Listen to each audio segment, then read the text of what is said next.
नमस्कार। भक्ति कथा और कहानी में आपका स्वागत है।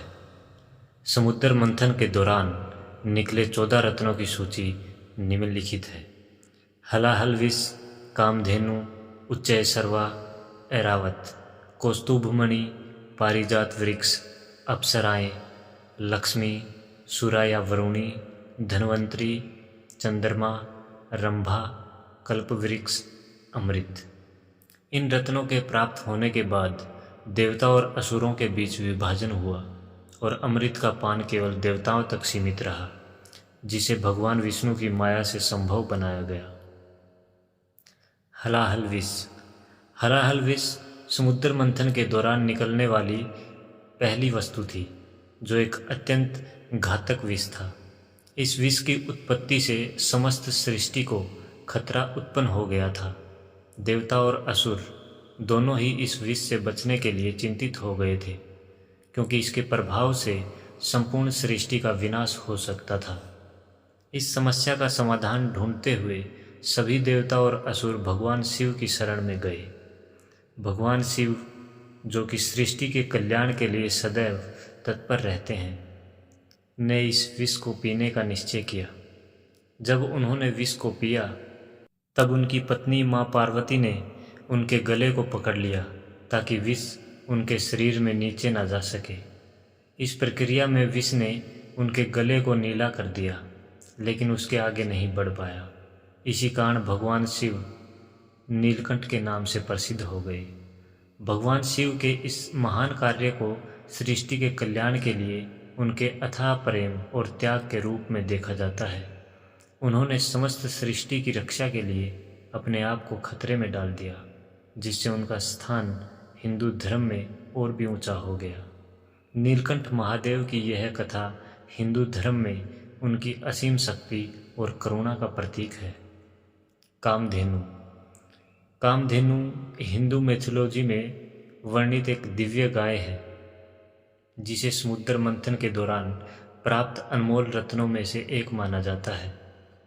कामधेनु को इच्छाधारी गाय के रूप में जाना जाता है, जो अपने मालिक की किसी भी इच्छा को पूरा कर सकती है। यह अपार समृद्धि और धन का प्रतीक है। कामधेनु की दिव्यता और शक्तियों के कारण इसे देवताओं और ऋषियों द्वारा अत्यंत सम्मानित और पूजित किया जाता है। इसे न केवल भौतिक समृद्धि का स्रोत माना जाता है, बल्कि यह आध्यात्मिक उन्नति और पवित्रता का भी प्रतीक है।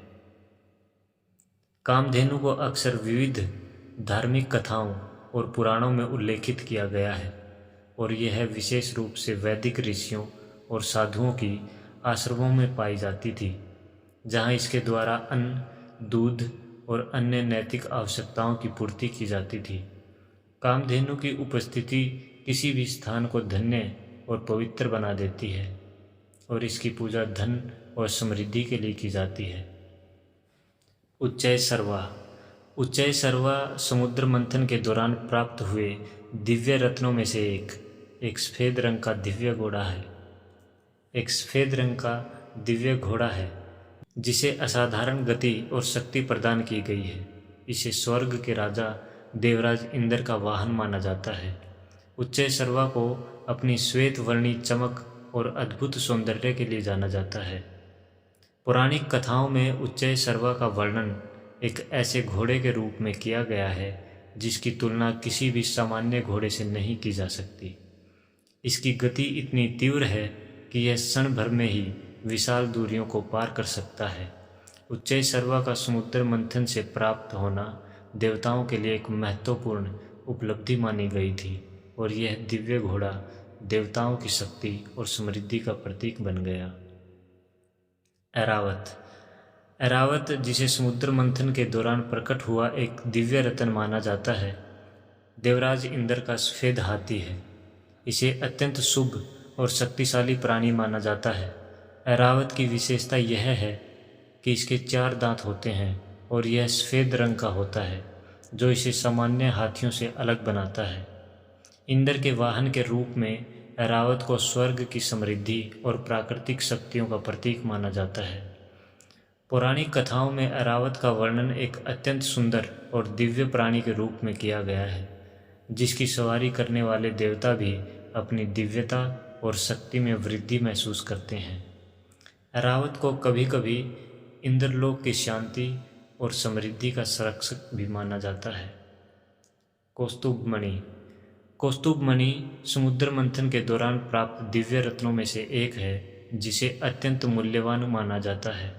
यह रत्न भगवान विष्णु द्वारा धारण किया जाता है और उनके वक्ष स्थल पर स्थित होता है। कौस्तुभ मणि को उनके दिव्य आभूषणों में सबसे अधिक प्रतिष्ठित माना जाता है और यह उनकी अलौकिकता और सर्वोच्चता का प्रतीक है। कौस्तुभ मणि का वर्णन अक्सर इसकी अद्भुत चमक और सौंदर्य के लिए किया जाता है। यह रत्न न केवल भगवान विष्णु की दिव्यता को बढ़ाता है, बल्कि उनके वैभव और महिमा को भी प्रदर्शित करता है। कौस्तुभ मणि को भगवान विष्णु की अनन्य शक्तियों और उनके दिव्य व्यक्तित्व के साथ जोड़ा जाता है। पौराणिक कथाओं में कौस्तुभ मणि का उल्लेख भगवान विष्णु के साथ उनकी विभिन्न लीलाओं और अवतारों में किया जाता है, जिससे इसका महत्व और भी अधिक स्पष्ट होता है। यह रत्न उनकी असीम दिव्यता और शक्ति का संकेत है, जिसे वे हमेशा अपने साथ धारण करते हैं। कल्प वृक्ष। कल्प वृक्ष समुद्र मंथन के दौरान प्राप्त दिव्य रत्नों में से एक मिथकीय और पौराणिक वृक्ष है, जिसे इच्छाधारी वृक्ष के रूप में जाना जाता है। यह वृक्ष अपने आप में एक अद्भुत सृजन है, जो किसी भी इच्छा को पूरा करने की क्षमता रखता है। कल्प वृक्ष को स्वर्ग में देवताओं के निवास स्थान में होने का वर्णन मिलता है, जहाँ यह दिव्यता और समृद्धि का प्रतीक है। कल्प वृक्ष का उल्लेख हिंदू पौराणिक कथाओं जैसे कि महाभारत और विभिन्न पुराणों में मिलता है। इसे अक्सर देवताओं के स्वर्गलोक में स्थित एक वृक्ष के रूप में चित्रित किया जाता है, जो उनकी सभी इच्छाओं को पूर्ण करता है। कल्प वृक्ष की यह विशेषता उसे मानवीय इच्छाओं और आकांक्षाओं के प्रतीक के रूप में स्थापित करती है। कल्प वृक्ष की मान्यता केवल हिंदू धर्म में ही नहीं है, बल्कि अन्य धार्मिक परंपराओं और संस्कृतियों में भी इस तरह के इच्छाधारी वृक्षों का उल्लेख मिलता है। यह वृक्ष सकारात्मकता, आशा और अनंत संभावनाओं का प्रतीक है।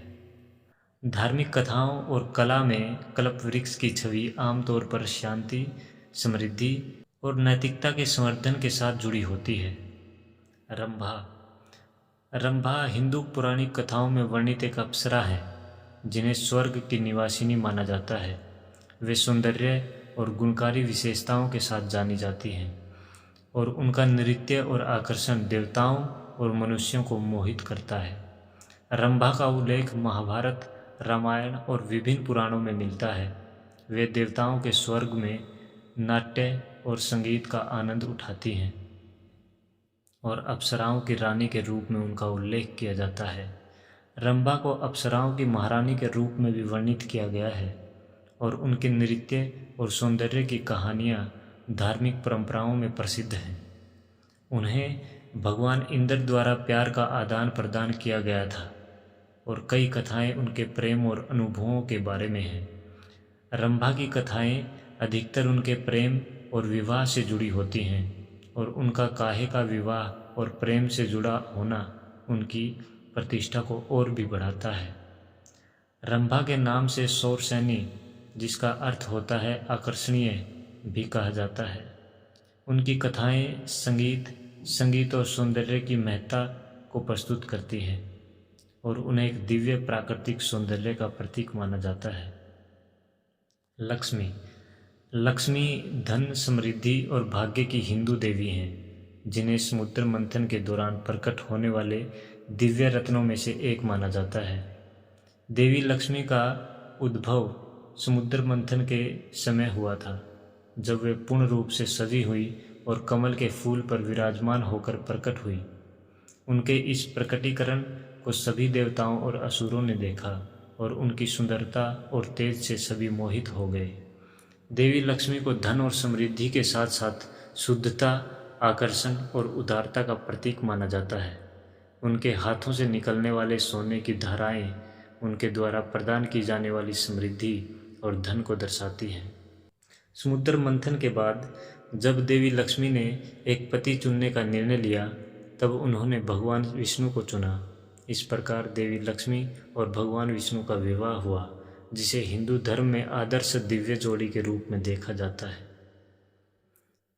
देवी लक्ष्मी का भगवान विष्णु के साथ संबंध उन्हें संरक्षण और समृद्धि के प्रतीक के रूप में और भी अधिक महत्वपूर्ण बनाता है।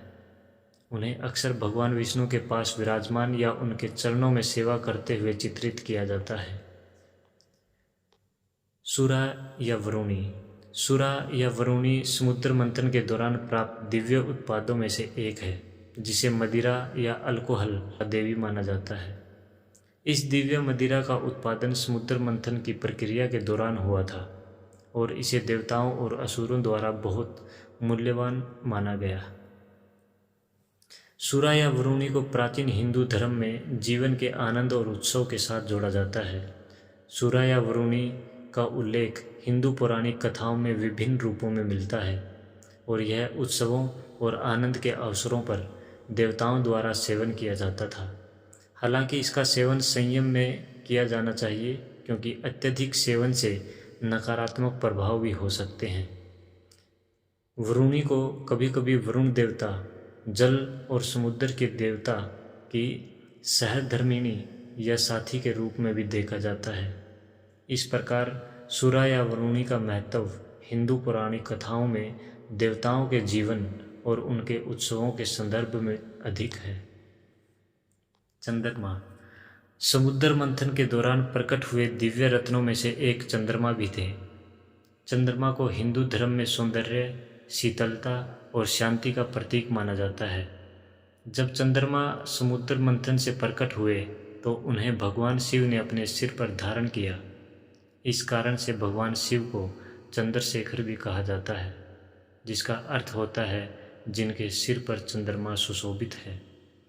चंद्रमा का शिव के सिर पर विराजमान होना न केवल उनके दिव्य संबंध को दर्शाता है, बल्कि यह भी संकेत देता है कि कैसे शिव चंद्रमा के क्षय और वृद्धि के चक्र को नियंत्रित करते हैं, और शक्ति को भी दर्शाती है, जिससे वे संसार के समस्त जीवों को ठंडक और शांति प्रदान करते हैं। इस प्रकार चंद्रमा का प्रकट होना और शिव के सिर पर विराजमान होना समुद्र मंथन के महत्वपूर्ण घटनाओं में से एक है, जो दिव्यता, सौंदर्य और आध्यात्मिक शक्ति का संगम प्रस्तुत करता है। पारिजात वृक्ष। पारिजात वृक्ष हिंदू पौराणिक कथाओं में वर्णित एक दिव्य वृक्ष है, जिसे समुद्र मंथन के दौरान प्राप्त दिव्य उपहारों में से एक माना जाता है। इस वृक्ष की विशेषता यह है कि इसके फूल अत्यंत सुंदर और सुगंधित होते हैं और इसे स्वर्ग में ही उगने वाला वृक्ष माना जाता है। पारिजात वृक्ष के फूलों को देवताओं के लिए अत्यंत प्रिय माना जाता है और इनका उपयोग दिव्य पूजाओं में किया जाता है। पारिजात वृक्ष का एक प्रसिद्ध पौराणिक कथा में उल्लेख है, जब भगवान कृष्ण ने इसे स्वर्ग से पृथ्वी पर लाया था। कथा के अनुसार सत्यभामा, भगवान कृष्ण की पत्नी, चाहती थी कि यह वृक्ष उनके वृंदावन स्थित उद्यान में लगाया जाए। भगवान कृष्ण ने इंद्र से इस वृक्ष को पृथ्वी पर लाने के लिए युद्ध किया और विजयी होकर पारिजात वृक्ष को अपने उद्यान में लगाया। पारिजात वृक्ष की यह कथा भक्ति, प्रेम और दिव्य शक्तियों की महिमा को दर्शाती है। इस वृक्ष के फूलों और देवी देवताओं को अर्पित करने की परंपरा भारतीय संस्कृति में आज भी प्रचलित है, जो सौभाग्य और समृद्धि का प्रतीक माना जाता है। धन्वंतरी। धन्वंतरी, जिन्हें आयुर्वेद का देवता माना जाता है, समुद्र मंथन के दौरान अमृत कलश के साथ प्रकट हुए थे। उनका उद्भव समुद्र मंथन की प्रक्रिया के दौरान हुआ, जब देवता और असुरों ने मिलकर समुद्र का मंथन किया था। धन्वंतरी के हाथों में अमृत से भरा कलश था, जिसे देखकर सभी देवता और असुर अमृत पाने के लिए उत्सुक हो गए। धन्वंतरी को चिकित्सा और आयुर्वेद के ज्ञान का प्रथम आदान प्रदान करने वाला माना जाता है। उन्हें दिव्य चिकित्सक के रूप में पूजा जाता है, जो सभी रोगों को ठीक करने की क्षमता रखते हैं। धन्वंतरी का अवतार भगवान विष्णु का ही एक रूप माना जाता है। धन्वंतरी जयंती, जिसे धनतेरस के नाम से भी जाना जाता है, दीपावली के त्यौहार से 2 दिन पहले मनाई जाती है। इस दिन लोग अपने घरों में स्वास्थ्य और समृद्धि की कामना करते हुए धन्वंतरि की पूजा करते हैं। आयुर्वेद प्रणाली में धन्वंतरि का महत्व अत्यंत उच्च है और वे स्वास्थ्य और उपचार के देवता के रूप में सम्मानित किए जाते हैं। अमृत। अमृत, जिसे अमरत्व का नेक्टर कहा जाता है, समुद्र मंथन की प्रक्रिया के दौरान प्राप्त सबसे महत्वपूर्ण और दिव्य वस्तु थी। यह अमरता प्रदान करने की अपनी अद्भुत क्षमता के लिए जाना जाता है। देवता और असुर दोनों ही अमरता प्राप्त करने की इच्छा से समुद्र का मंथन कर रहे थे। जब अमृत का कलश समुद्र मंथन के दौरान प्रकट हुआ तो देवता और असुर दोनों ही इसे प्राप्त करने के लिए उत्सुक हो उठे। इसे प्राप्त करने की होड़ में भगवान विष्णु ने मोहिनी रूप धारण किया और असुरों को छल कर अमृत केवल देवताओं को ही पिलाया। इस प्रकार देवता अमरता प्राप्त करने में सफल हो गए, जबकि असुर इससे वंचित रह गए। अमृत की इस कथा का महत्व हिंदू पौराणिक कथाओं में बहुत अधिक है, क्योंकि यह देवताओं और असुरों के बीच चलने वाली शाश्वत प्रतिद्वंद्विता और अमरता की खोज को दर्शाता है। अमृत की कथा हमें सिखाती है कि अमरता और दिव्य शक्तियाँ प्राप्त करने की इच्छा किस प्रकार देवता और असुरों को अपने अपने लक्ष्यों के लिए एक साथ लाई और अंततः अच्छाई की विजय हुई। जय हिंद।